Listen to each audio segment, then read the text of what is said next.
अथ दशमोऽध्यायः।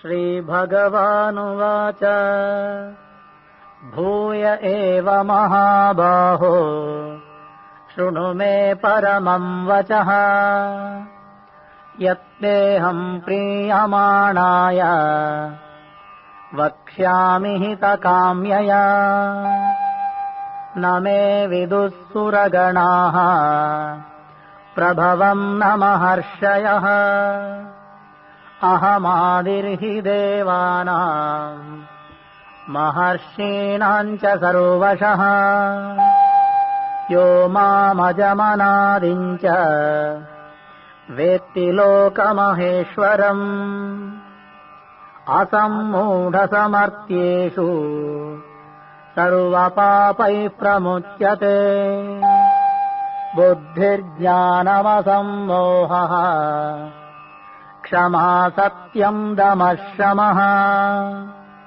सुखं दुःखं भवो भावः भयं चाभयमेव च अहिंसा समता तुष्टिः तपोदानं यशो यशः भवन्ति भावा भूतानां मत्त एव पृथग्विधाः महर्षयः सप्त पूर्वे चत्वारो मनवस्तथा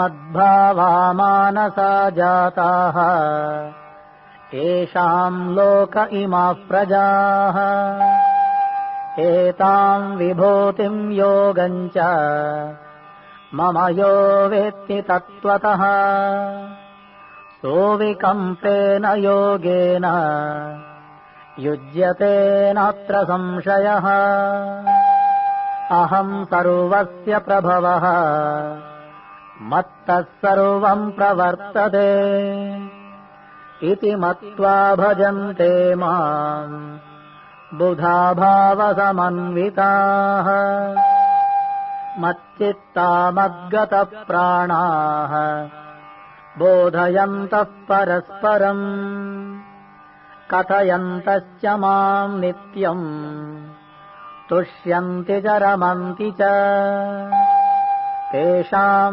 सततयुक्तानां भजतां प्रीतिपूर्वकम् ददामि बुद्धियोगं तम् येन मामुपयान्ति ते तेषामेवानुकम्पार्थम् अहमज्ञानजन्तमः नाशयाम्यात्मभावस्थः ज्ञानदीपेन भास्वत अर्जुन उवाच परं ब्रह्म परं धाम पवित्रं परमं भवान् पुरुषं शाश्वतं दिव्यम् आदिदेवमजं विभुम् आहुस्त्वां ऋषयः सर्वे देवर्षिर्नारदस्तथा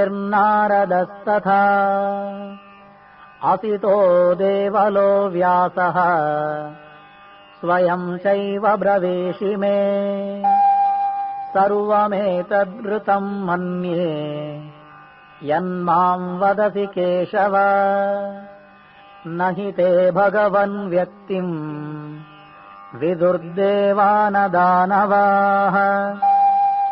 स्वयमेवात्मनात्मानं वेत्थत्वं पुरुषोत्तम भूतभावनभूतेश देवदेव जगत्पते वक्तुमर्हस्य शेषेण दिव्या ह्यात्मविभूतयः याभिर्विभूतिभिर्लोकान् इमां स्वं व्याप्य तिष्ठति कथं विद्यामहं योगिन् त्वां सदा परिचिन्तयन् केषु केषु च भावेषु चिन्त्योऽसि भगवन्मया विस्तरेणात्मनो योगम् विभूतिं च जनार्दन भूयः कथय तृप्तिर्हि शृण्वतो नास्ति मेऽमृतम्। श्रीभगवानुवाच हन्त ते कथयिष्यामि दिव्या ह्यात्मविभूतयः प्राधान्यतः कुरु श्रेष्ठ नास्त्यन्तो विस्तरस्य मे। अहमात्मा गुडाकेश सर्वभूताशयस्थितः अहमादिश्च मध्यम् च भूतानामन्त एव च। आदित्यानामहं विष्णुः ज्योतिषाम् रविरंशुमान् मरीचिर्मरुतामस्मि नक्षत्राणामहं शशी। वेदानाम् सामवेदोऽस्मि देवानामस्मि वासवः। इन्द्रियाणाम् मनश्चास्मि भूतानामस्मि चेतना। रुद्राणाम् शङ्करश्चास्मि वित्तेशो यक्षरक्षसाम्। वसूनाम् पावकश्चास्मि मेरुशिखरिणामहम्। पुरोधसाम् च मुख्यम् माम् विद्धि पार्थ बृहस्पतिम्। सेनानीनामहम् स्कन्दः सरसामस्मि सागरः। महर्षीणाम् भृगुरहम् गिरामस्मैकमक्षरम्। यज्ञानाम् जपयज्ञोऽस्मि स्थावराणाम् हिमालयः। अश्वत्थः सर्ववृक्षाणाम् देवर्षीणाम् च नारदः। गन्धर्वाणाम् चित्ररथः सिद्धानाम् कपिलो मुनिः।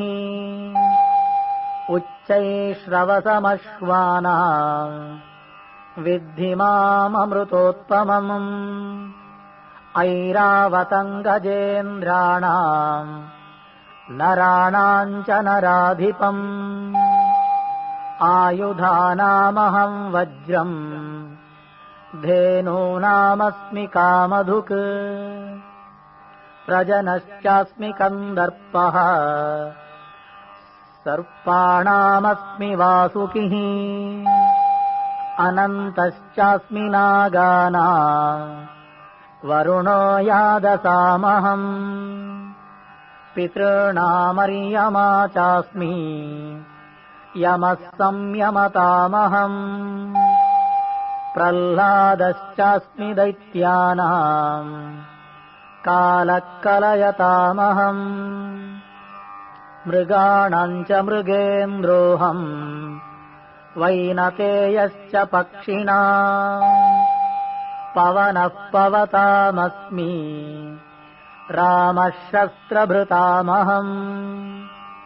झषाणाम् मकरश्चास्मि स्रोतसामस्मि जाह्नवी। सर्गाणामादिरन्तश्च मध्यम् चैवाहमर्जुन। अध्यात्मविद्या विद्यानाम् वादः प्रवदतामहम्। अक्षराणाम् अकारोऽस्मि द्वन्द्वः सामासिकस्य च। अहमेवाक्षयः कालः धाताहम् विश्वतो मुखः। मृत्युः सर्वहरश्चाहम् उद्भवश्च भविष्यताम्। कीर्तिश्रीवाक्च नारीणाम् स्मृतिर्मेधा धृतिक्षमा। बृहत्साम तथा साम्नाम् गायत्री छन्दसामहम्। मासानाम् मार्गशीर्षोऽहम् ऋतूनाम् कुसुमाकरः। द्यूतम् चलयतामस्मि तेजस्तेजस्विनामहम्। जयोऽस्मि व्यवसायोऽस्मि सत्त्वं सत्त्ववतामहम् वृष्णीनां वासुदेवोऽस्मि पाण्डवानां धनञ्जयः मुनीनामप्यहं व्यासः कवीनाम् उशना कविः दण्डो दमयतामस्मि नीतिरस्मि जिगीषताम् मौनं चैवास्मि गुह्यानाम् ज्ञानं ज्ञानवतामहम् यच्चापि सर्वभूतानां बीजं तदहमर्जुन न तदस्ति विना यत् स्याद् मया भूतं चराचरम् नान्तोऽस्ति मम दिव्यानां विभूतीनां परन्तप एष तूद्देशतः प्रोक्तः विभूतेर्विस्तरो मया यद्यद्विभूतिमत्सत्त्वम् श्रीमदूर्जितमेव वा तत्तदेवावगच्छत्वम् मम तेजोंशसम्भवम् अथवा बहुनैतेन किं ज्ञातेन तवार्जुन विष्टव्याहमिदं कृत्स्नम् एकांशेन स्थितो जगत् ॐ तत्सदिति श्रीमद्भगवद्गीतासु उपनिषत्सु ब्रह्मविद्यायां योगशास्त्रे श्रीकृष्णार्जुनसंवादे विभूतियोगो नाम 10मोऽध्यायः।